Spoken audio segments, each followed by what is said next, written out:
Olá, seja bem-vindo a mais um vídeo do canal. Estamos no mês da Reforma Protestante e hoje estarei abordando um dos assuntos mais espinhosos daqueles que estudam Lutero e sua obra, o seu antissemitismo.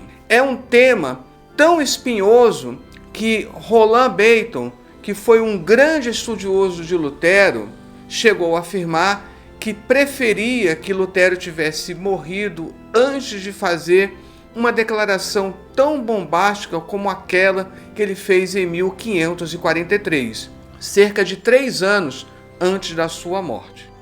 Se você está interessado neste tema, que não deixa de ser controverso, palpitante e extremamente pertinente ainda para nós hoje, que vivemos um período de tanta intolerância, de tantas frases que buscam ferir outros, não deixe de se inscrever nesse canal, deixe o seu like, deixe também suas sugestões e comentários e não deixe de assistir o vídeo até o final, após a vinheta.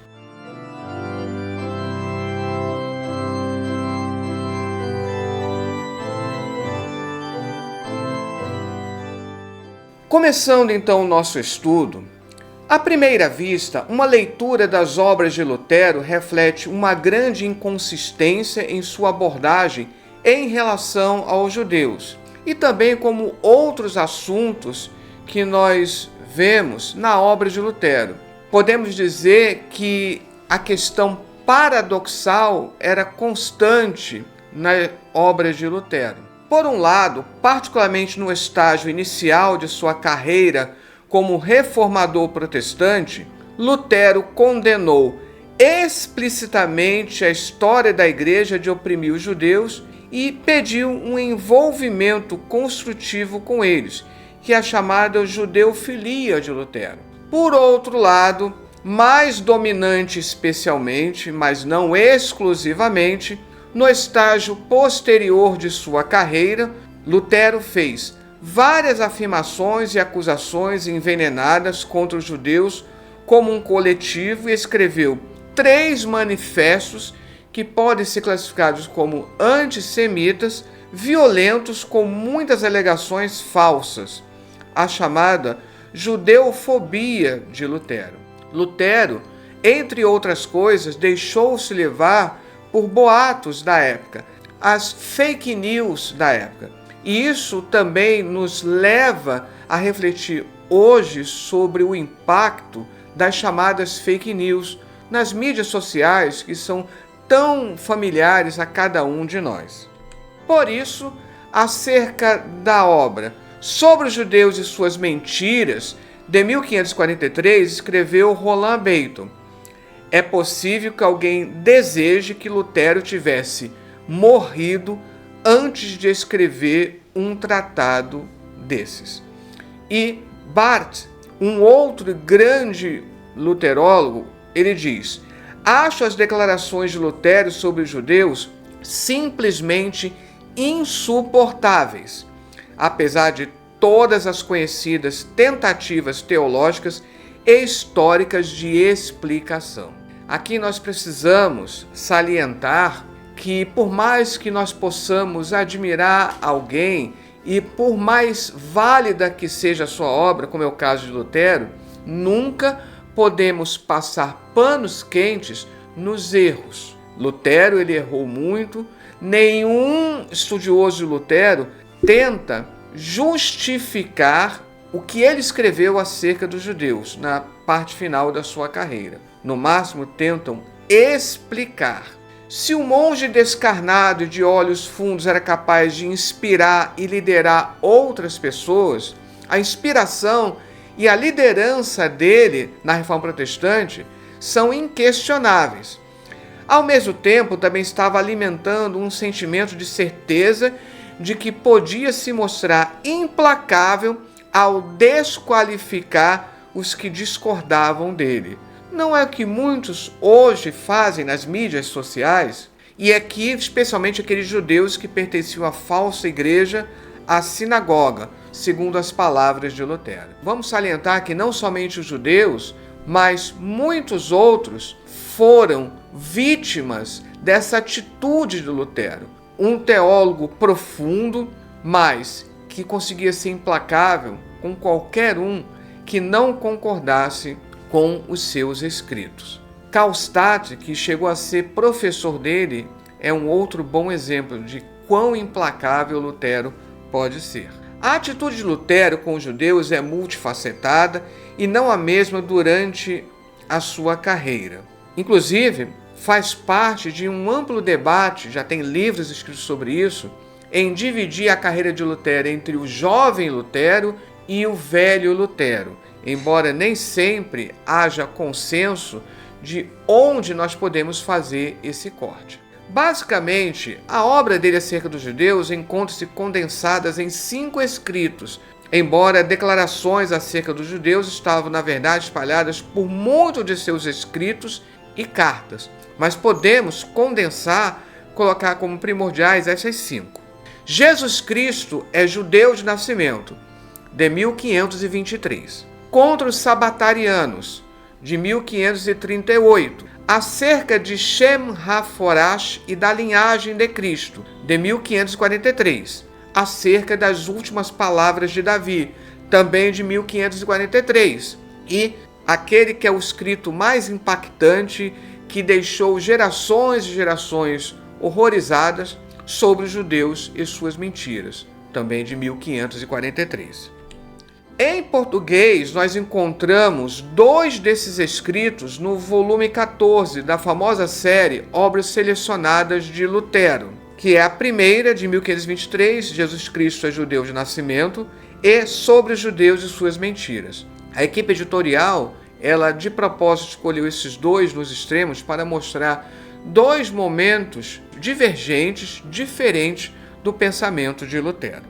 Então, começando mostrando que Lutero tem uma atitude positiva lá nos primórdios da sua carreira. Nas suas primeiras preleções acerca dos Salmos, de 1513 até 1515, antes que ele pudesse se tornar o famoso reformador, antes das famosas 95 teses, Lutero fala sobre a sinagoga fiel, uma interpretação de Asaf como representativo da congregação dos fiéis, um povo santo dentro da aliança do Antigo Testamento. Assim, Lutero associa os crentes de nossos dias com os crentes da antiga fé, ou seja, com a sinagoga fiel, que serve de exemplo e modelo para os crentes hoje, fazendo daqueles nossos companheiros na fé.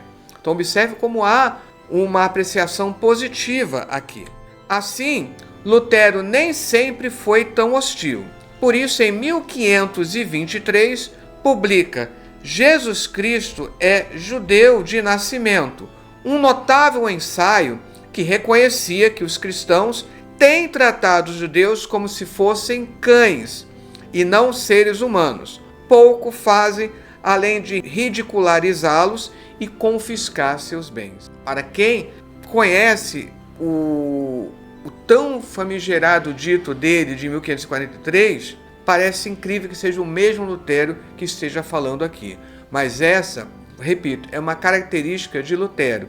Ele é contraditório, ele muda de opinião em outros assuntos. Todavia, as passagens finais do ensaio de 1523 deixam claro que a tolerância aos judeus dependia, em última análise, da dissolução do judaísmo. Caso se queira ajudá-los, será preciso exercitar neles a lei do amor cristão e acolhê-los amistosamente, permitir que exerçam seu ofício e trabalhem, para que tenham motivo e espaço para estar conosco e em torno de nós, para ouvir nosso ensino e ver nossa vida cristã. Qual é o problema se alguns são obstinados?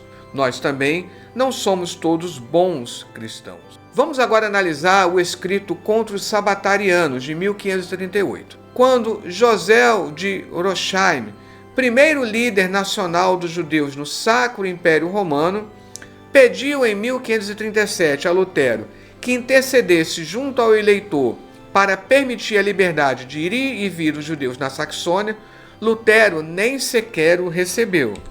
Em vez disso, escreveu-lhe uma carta dizendo que só defendera um bom tratamento aos judeus para que fosse possível trazê-los para o Messias, e não para que se fortalecessem e piorassem em seus erros por intermédio de meu favor e proteção.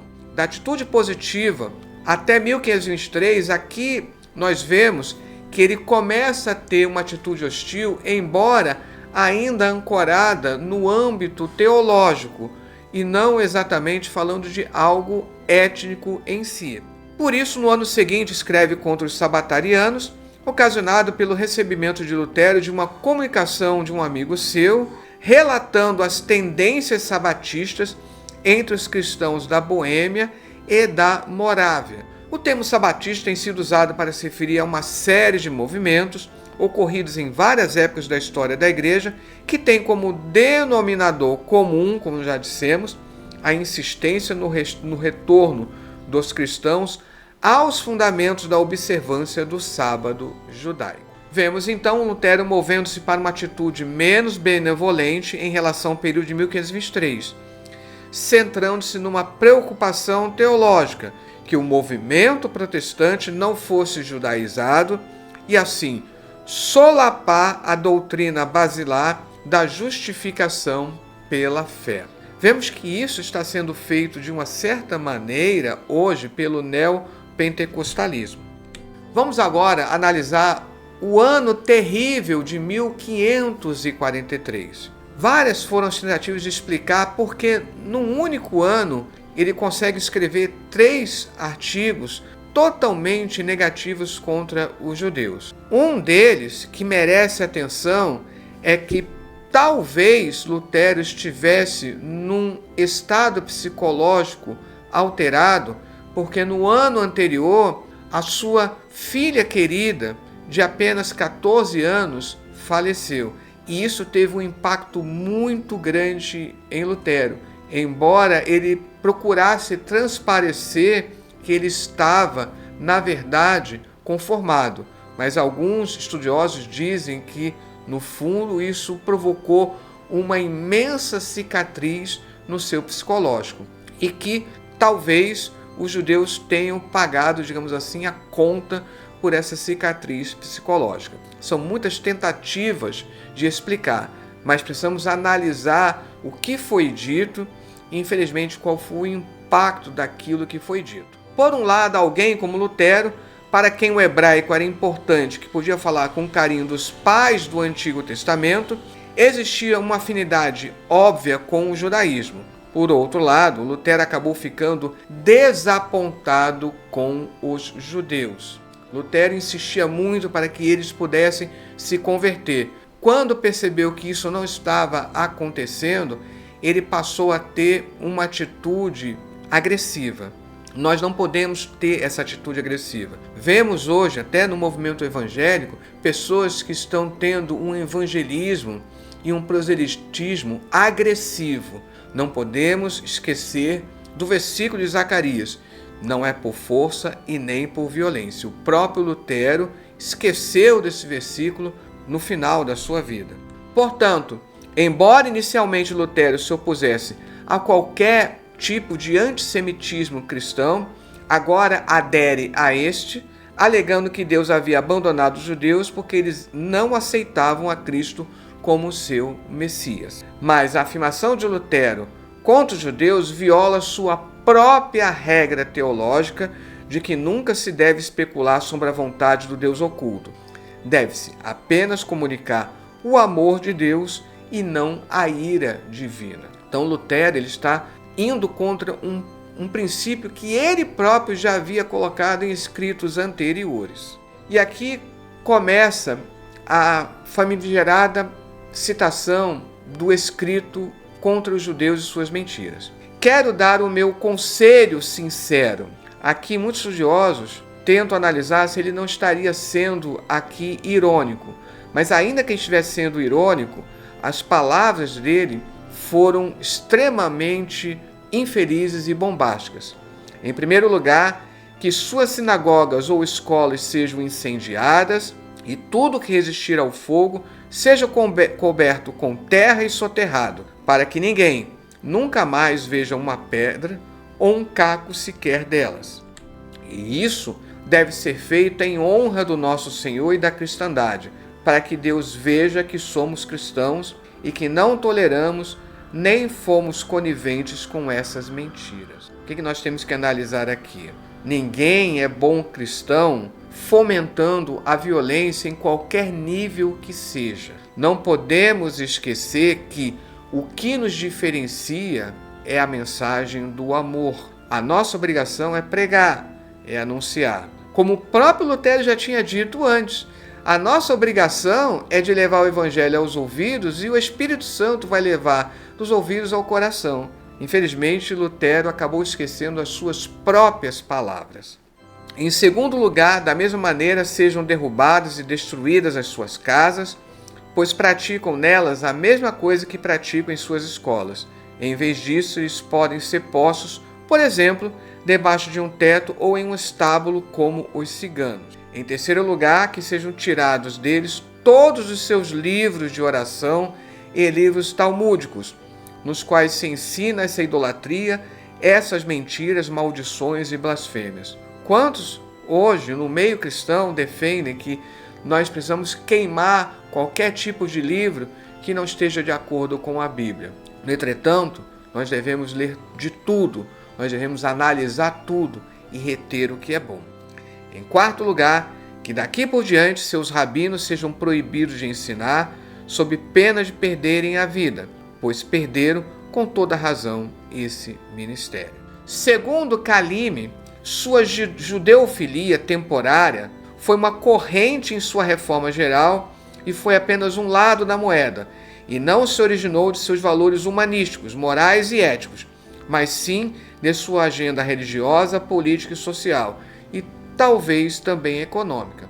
Enquanto outros dizem que o sentimento antissemita de Lutero teria sido influenciado também por todo um clima antissemita que existia no final da Idade Média para o início da Era Moderna, muitos teólogos lembram que outros reformadores não apresentaram palavras tão infelizes quanto essas. Mostravam até mesmo um desprezo pelos judeus, mas não chegavam ao ponto de pedir, por exemplo, para queimar suas casas ou impedir que os rabinos atuassem. Calime aqui chega a sugerir que a atitude benevolente de Lutero no início da sua carreira teria sido apenas visando a uma agenda e que ele saberia que ela teria um tempo estipulado.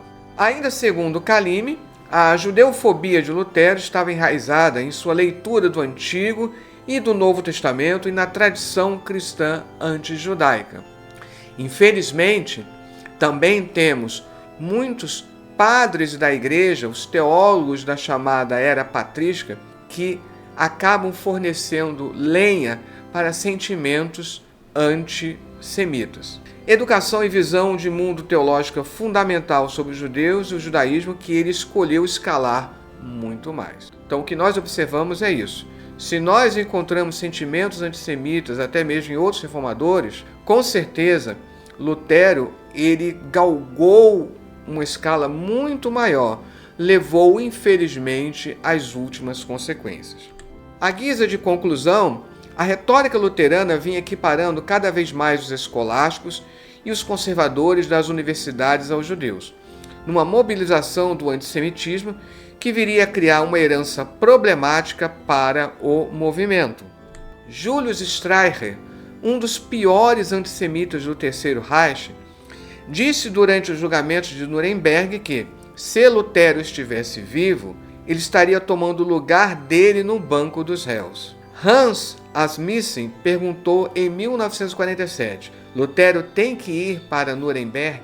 Não foi por acaso que na data do aniversário de Lutero, 10 de novembro de 1483, os nazistas iniciaram o expurgo dos judeus alemães. Na chamada Noite dos Cristais, ou Noite dos Vidros Quebrados, no início da noite de 9 de novembro, que continuou até a noite de 10 de novembro de 1938, os nazistas destruíram milhares de sinagogas, casas judaicas, cemitérios e empresas e prenderam e assassinaram numerosos judeus. Isso nos faz refletir o seguinte: hoje, com as mídias sociais, nós somos de uma certa forma influenciadores. Pessoas prestam atenção naquilo que nós dizemos e, portanto, nós temos que tomar muito cuidado para que uma frase infeliz nossa não tenha repercussões desastrosas. No caso de Lutero, demorou quase 500 anos. Qualquer que tenham sido as motivações, elas foram utilizadas com um mórbido prazer pelos nazistas. Depois de 1945, a Igreja Evangélica na Alemanha veio admitir hesitantemente a culpa cristã em relação aos judeus, e de forma envergonhada, diga-se de passagem. Com a Confissão de Culpa de Stuttgart de 1945, as igrejas deram o primeiro passo para confessar o fracasso e a culpa, embora a declaração permaneça vaga e geral. Mas então, em 1983, há uma declaração por ocasião do aniversário de 500 anos de nascimento de Lutero. Por mais importante que o primeiro panfleto de Lutero, de 1523, sobre os judeus fosse e ainda seja hoje, as declarações do velho Lutero foram fatais. Tanto é que, infelizmente, o primeiro escrito é pouco conhecido, mas muitos, mesmo que não tenham estudado sobre Lutero, já ouviram vagamente sobre esse nefasto último documento. Ninguém hoje ainda pode aprová-las. Ninguém. Esse reformador da igreja, teólogo imponente e tradutor, intérprete da Bíblia, aquele que é considerado um profeta alemão e o professor da nação alemã, teve uma imensa influência sobre gerações de cristãos. Para citar Plutarco, uma palavra é a sombra de uma ação. Assim, as palavras ofensivas de Lutero contra os judeus e o judaísmo tornaram-se ações malignas daqueles que odiaram os judeus durante o tempo do nazismo. Lutero, ele é alguém inspirador toda vez que se fala sobre Bíblia, sobre a doutrina da justificação pela fé, mas quando o assunto é, por exemplo, sobre os judeus, ele é um professor sobre aquilo que não devemos fazer.